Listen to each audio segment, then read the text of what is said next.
জলপরি, আমি তোমার সাথে তোমার বাড়ি যেতে চাই। অবশ্যই হাল্ক, আমি তোমাকে আমার বাড়ি নিয়ে যাব।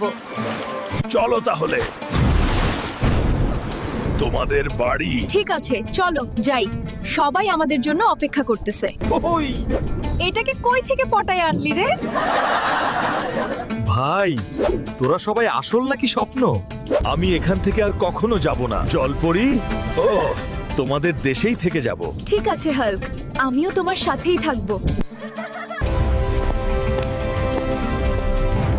ইনি আবার কে? এটা আমার বাবা। হাল্ক, তুমি আজ থেকে এখানেই থাকবে। ঠিক আছে মহারাজ। দিদা দিদা, তোমার হাল্ককে জলপরীরা নিয়ে গেছে। কার এত বড় সাহস রে আমার হাল্ককে নিয়ে গেছে? আজকে জলপরীর খবর আছে। অফিসার, আমার হাল্ককে জলপরীরা ধরে নিয়ে গেছে, আপনি জলদি একটা ব্যবস্থা করেন। এই শোন,